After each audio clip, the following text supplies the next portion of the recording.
in Jacob's or in Israel's mind, he's never had anything like this before, and Joseph would be excited over it. And verse 12, he said, take double the money in your hand. In other words, take back the original money and then take second money to buy the next batch with. Pay what was overlooked and then pay for the next batch.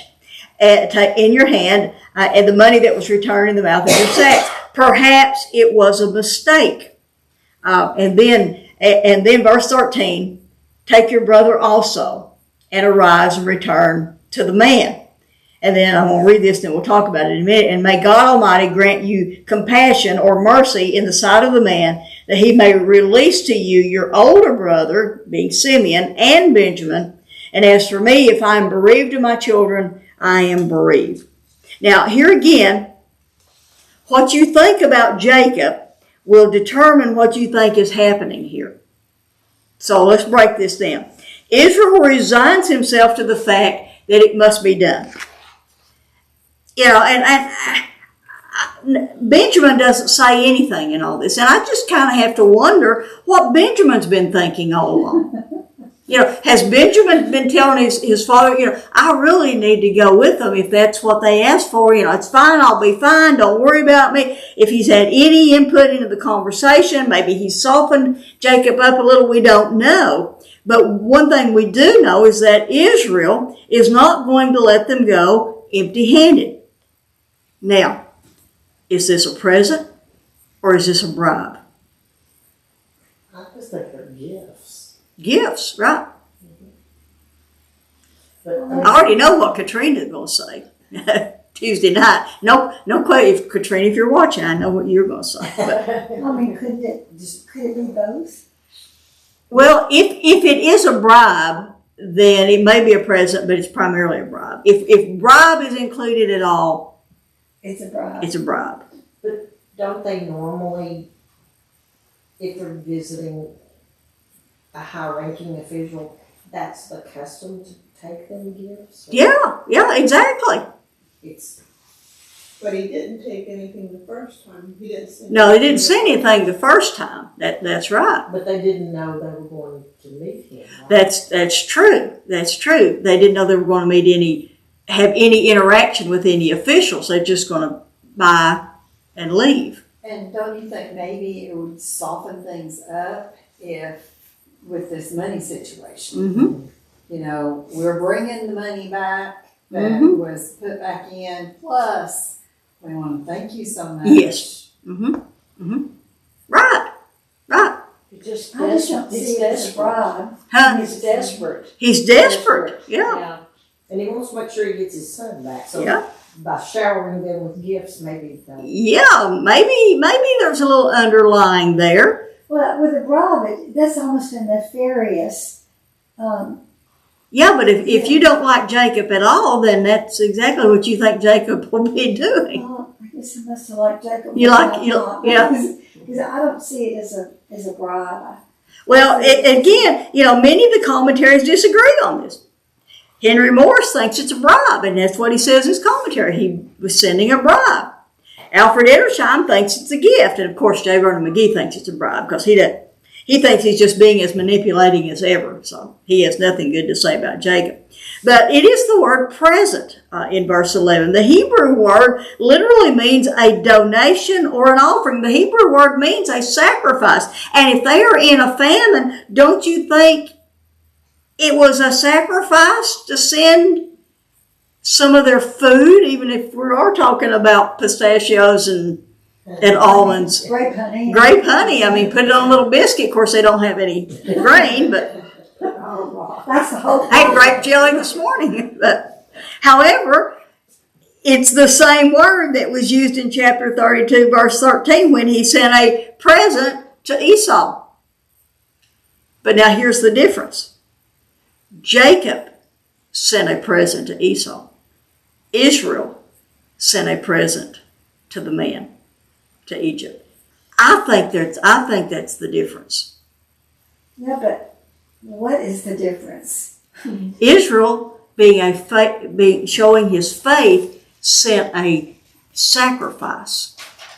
Okay. All You right. see what I'm saying? Yeah, I see what you're saying. And Jacob, being manipulating, sent a bribe. Okay. See, you see the difference in that? Yeah. But like I said at the beginning, we can speculate, and we can even, that's my reasons based biblically because of the name. It's not just, I'm just saying it because I like him. I'm basing it biblically.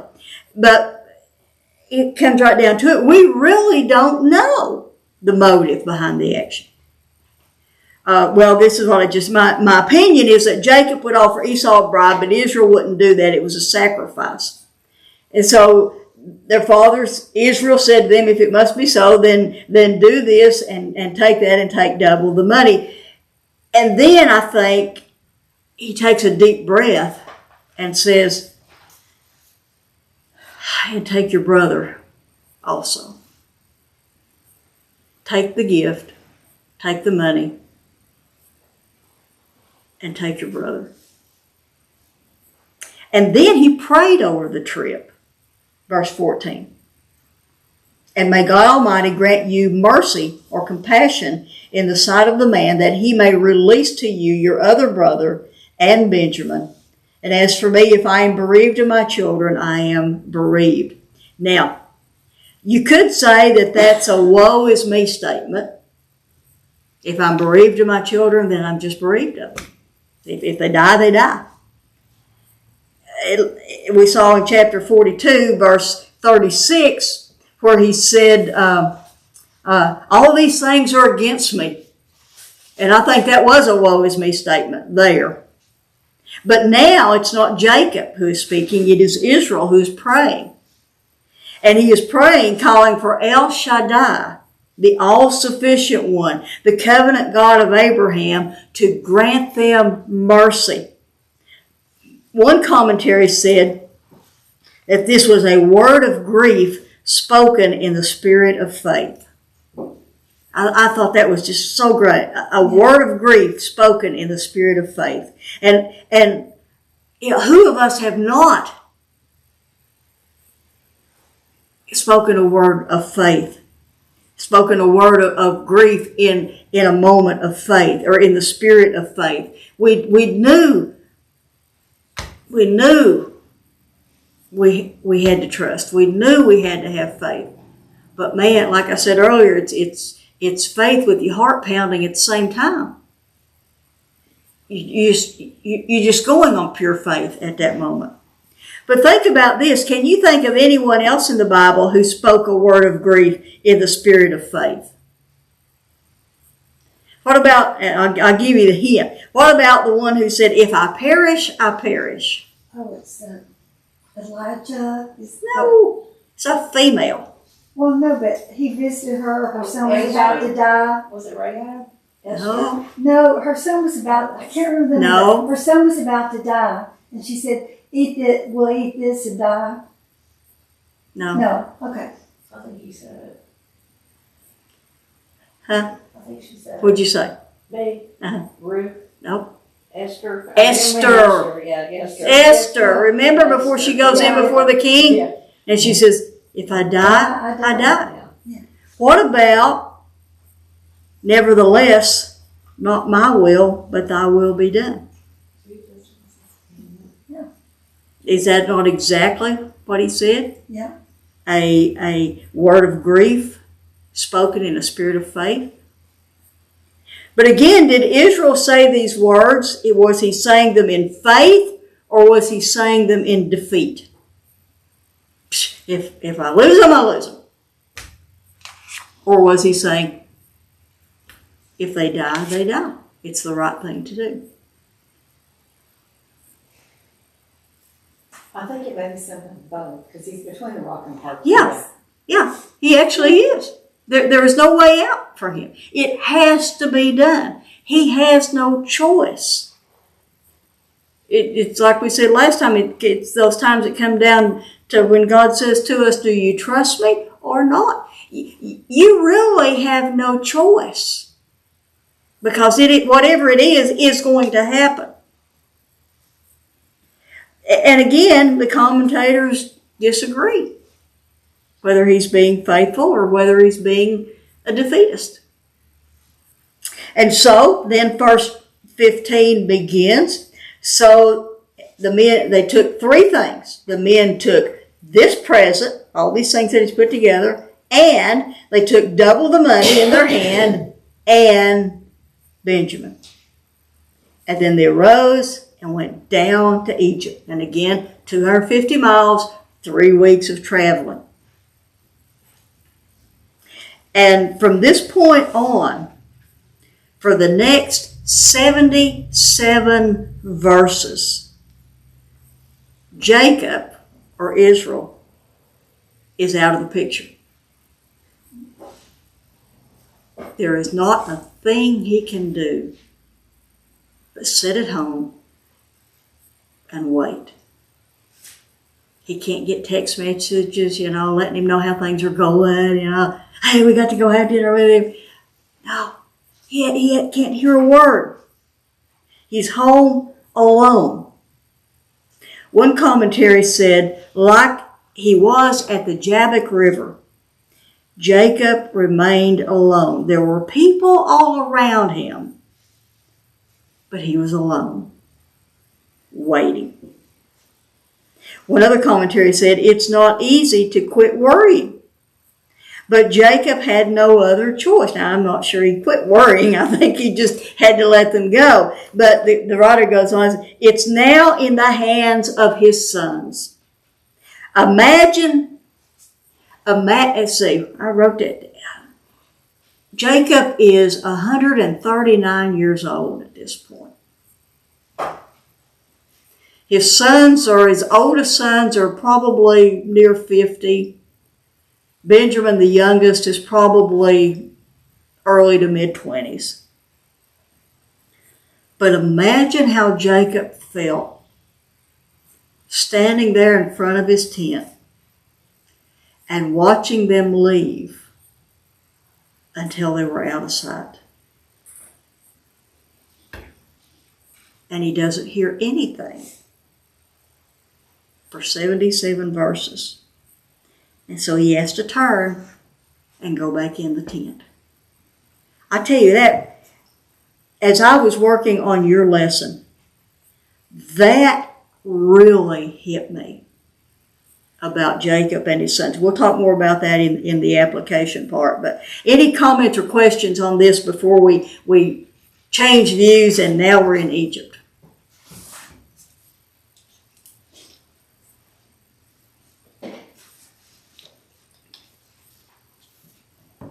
Well, all right then. Pick up with verse 15. They took the present, they took the money, they took Benjamin, they arose and went down to Egypt, and they stood before Joseph. When Joseph saw Benjamin with them, he said to his house steward, bring the men into the house and slay an animal and make ready, for the men are to dine with me at noon. So the man did as Joseph said and brought the men, the brothers, to Joseph's house. Now remember, we can only know what they know. Apparently the brothers came to the place of the sale of grain, and as Joseph saw them, he saw Benjamin with them. Now, remember, Benjamin was just a toddler when he was sold. So now he's a grown man. So did he really recognize Benjamin? I mean, if he'd been standing off by himself without the brothers, would he have known who he was? Or was he convinced it was Benjamin because he was with the other 9 brothers? I think he saw that they looked alike, the similarities.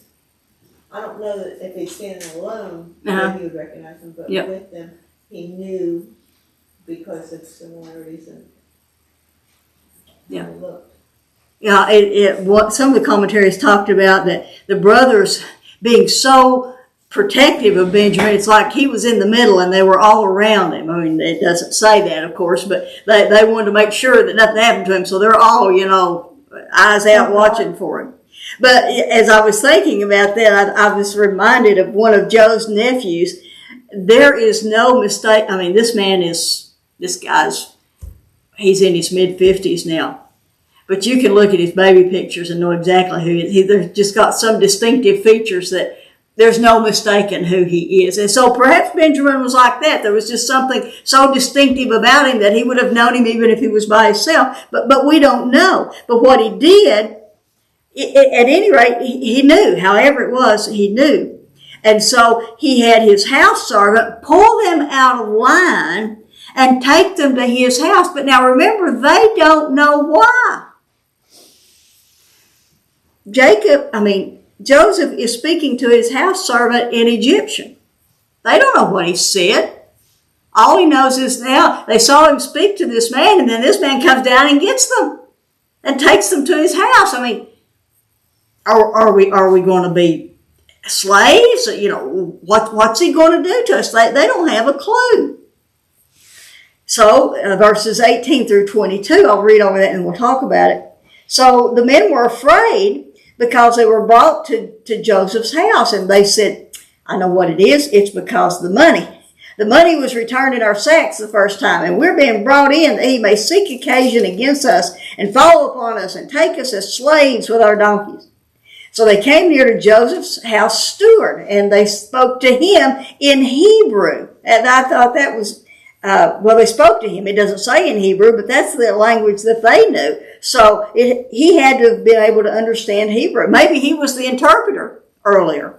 But they spoke to the house steward. They spoke to him at the entrance of the house. And they said, Oh, my Lord, we indeed came down the first time to buy food. And it came to pass when we came to the lodging places, we were going back. And we opened our sacks. And behold, each man's money was in the mouth of his sack. And they've combined the account that we saw. Part of it we saw was understood. They found part of it then and part of it later, but they're combining the account. And then they said, our money in full. So we've brought it back. We're paying for it. We brought it back in our hand. Plus, we've also brought down other money to buy more food.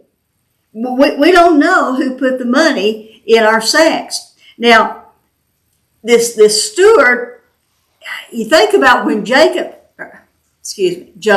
when Joseph told him to pull them out, that had to have been an unusual request. Now, either the steward is accustomed to taking orders, unusual as they may be, or I suspect he knew the whole story. I suspect he was a confidant of Joseph's, and he knew the whole story because he's the one that put their money back in the sacks. Joseph had him put the money back.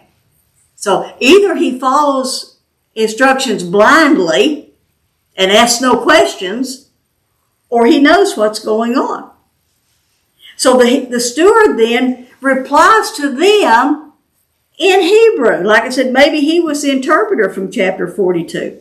So verse 23, and he, the house steward, said to them, be at ease, calm down, peace be to you. In other words, it's all right. It's all right, guys. It's all right. Don't worry about it. Don't be afraid.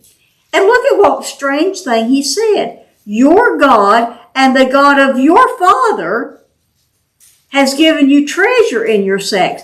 I had your money. I had your money all the time. In other words, it was paid in full. Do you think it struck them strange? What's he know about the God of our father?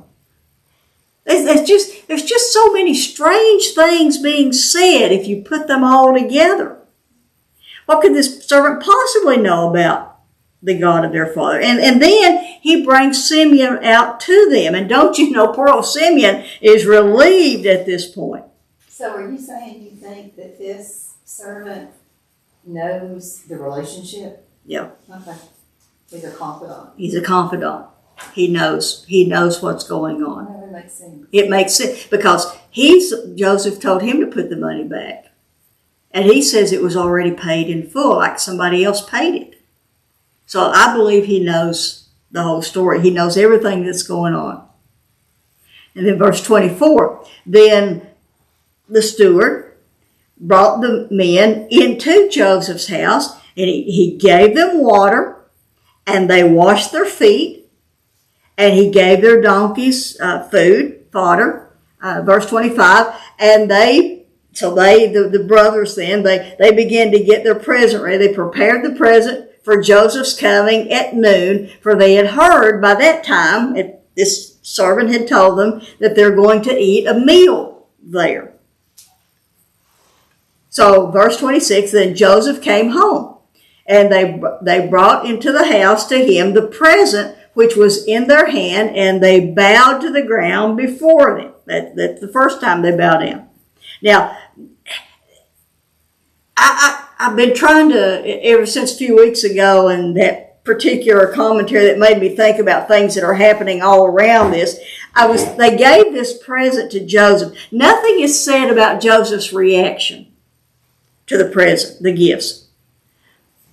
He couldn't react. He couldn't react in familiarity to these things. But how long had it been since he had tasted these things from home? So verses 27 through 29, and so Joseph, he came in, he asked them about their welfare. And he said, is your old father well, of whom you spoke? Is he still alive? That's odd. Why would he be asking about our father? Just all these strange things happening. And then they said, your servant, our father, is well. He is still alive. And they bow down before him a second time. And then Joseph lifted his eyes and saw his brother Benjamin, his mother's son, his only full brother. And he said, and you can imagine the catch in his throat when he said this, is this your youngest brother of whom you spoke to me? And he looks at Benjamin and says, may God be gracious to you, my son. And remember, Joseph never misses an opportunity to praise God. Just every time he gets a chance. May God be gracious to you, my son. And that's all he can take before he loses it. This, I believe, was just as hard, if not harder, on Joseph than it was on them. But don't you know, the brothers had to just wonder at this strange behavior. And so Joseph hurried out of the room, out of the place where he was deeply stirred over his brother, and he sought a place to weep. And he entered his chamber, like his bedchamber, and he wept there. Then he couldn't be gone long. He washed his face and came out, and he controlled himself and said, serve the meal. Now, this is interesting, verse 32.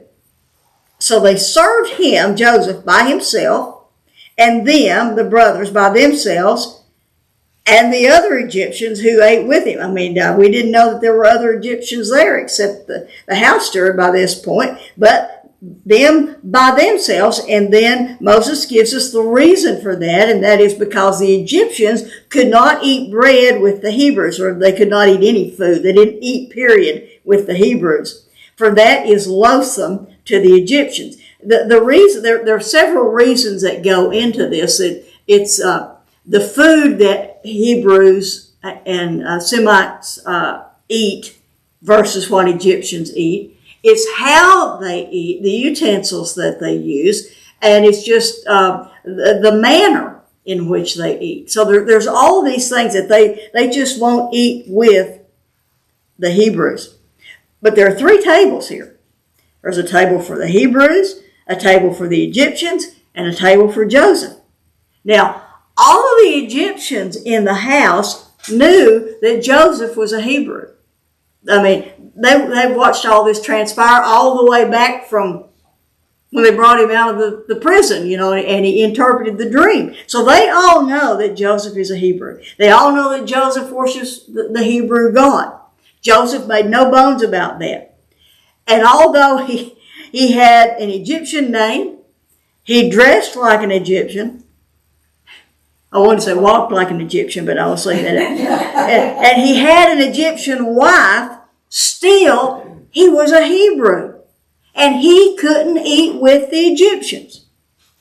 Joseph at this meal is in no man's land. He can't eat with the brothers because he looks like an Egyptian. He can't eat with the Egyptians because they know he's a Hebrew. All the brothers know is that he's just a royal official. They don't question the fact that he's basically at a table all by himself. You don't think they found that odd? I think they probably found a lot of this odd. Asking about. But what are you going to say? Hey, what are you doing at the table by yourself Not there? in a position.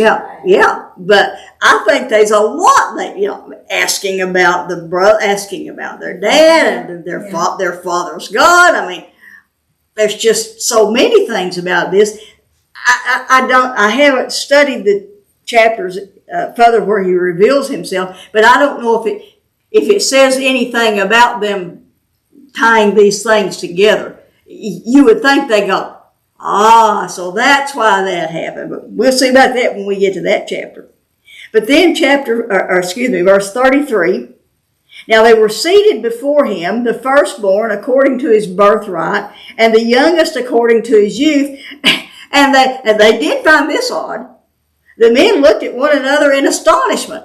How did he know that? But what I found comical was that Henry Morris in his commentary. Now Henry Morris, a lot of the ladies in the Tuesday morning group are reading his commentary along with me. But Henry Morris is not a theologian. He's a scientist. His commentary is about that thick, and about that much of it's on the flood. There's that much on everything else. But so that's his field, actually, is the flood. But Henry Morris, the scientist, said that with these 11 brothers, there were over 39 million different combinations of seating possible. And I thought, I'll just take your word for it. And then verse 34, and he would be the steward, or I guess this would be Joseph. He took portions from them from his own table. But Benjamin's portion was 5 times as much as any of theirs. So they feasted and drank freely with him. And I thought about that, and I thought, okay, if everybody got 1 chicken leg, then that means Benjamin got 5. But this is not just because he was overjoyed to see Benjamin. There's still another test going on here. The reason for this huge amount to Benjamin was to see if treating him extra specially would evoke some of the jealousy that Joseph knew all too well. But they seemed to accept it with no problem. So they feasted and drank freely with him. That doesn't mean they got drunk. It just meant that there was free give and take. There was a joyful meal to be had all together.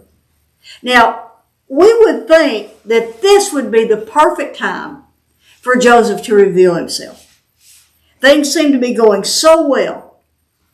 So why do you think he didn't do it now?